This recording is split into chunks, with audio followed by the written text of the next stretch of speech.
ibraahim waxa maanta la kaqnish ka qabsamay munaasabad aad u ballaaran oo kala dhaxaysay madaxweynaha jamhuuriyadda iyo dhalinta waxaana munaasabadaasi soo qaban qaabiye xoghaynta dhalinta iyo ciyaaraha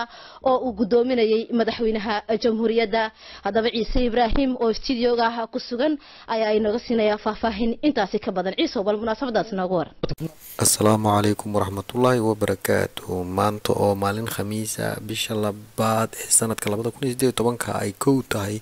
ايو مدحوينها دالك جمهورية جيبوتي اسماعيل عمر جيل لكل ميدالين يرادا دالك جمهورية جيبوتي كواس او هاقار لصوحولي ونو دودونا مامولكا كجيري جمهورية جيبوتي اما عدد كجيران مدحوينها taasi oo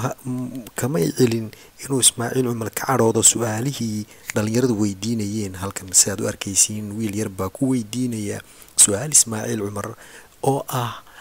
madaxweyne dalka jamhuuriyadda Djibouti wuxuu u qaybiyaa internetka wadanada jaarka ah haddana aaladda internetka haddana 3G awoodda internetka dalka Djibouti 3G ma dhaafsano maxay ku dhacday inay wadanada jaarka 4G uu socdo internetka awoodiisu anaguna 3G aan ku koobnaano wali siday ku dhacday ayuu weydiiyay sida daragtiin madaxweynaha arintaasi aad buu uga cadhooday wayna taabsatay su'aal kelmad xun uu ugu jawaabay yarka yar sidaad ogtiin Ismaaciil Umar 3 sano ka hor wuxuu dacwad ku dhigay wadanka Ireland ingiriiska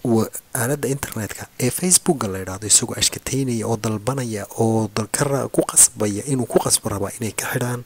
Facebook-yada rag mucaarad ku ah dawladda Djibouti waxaana ku qora internetka kana hadlana xaaladda ka jirta dalka Djibouti taasi waxayna tusaysaa inuu Ismaaciil Umar aad uga xanuunsado waxyaabaha lagu soo qoro internetka ee dadka mucaaradka reer Djibouti ee dibadda jooga ay ku faafiyaan internetka sidoo ugu jawaabay yarkan yar bal dhageysta nuqba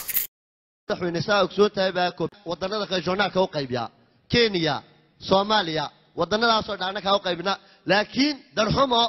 dadkii wadanka Djibouti ku noolaa waa ka faa'iideysan karlaan mudane madaxweyne turwaajeega isticmaalayno indhaha iyo qoorta ayaa nagu daasha xabada boostiga kaliya taan dhigano turwaajeeban qoortu nagu jabtay buu yirina mujtamaceennuna wax caynkaas buu leeyahay waan isku qabsanaynaa arrinkaas ogolaani mayno way taabatay hadalkaaga way taabatay anigu waxaan garanayaa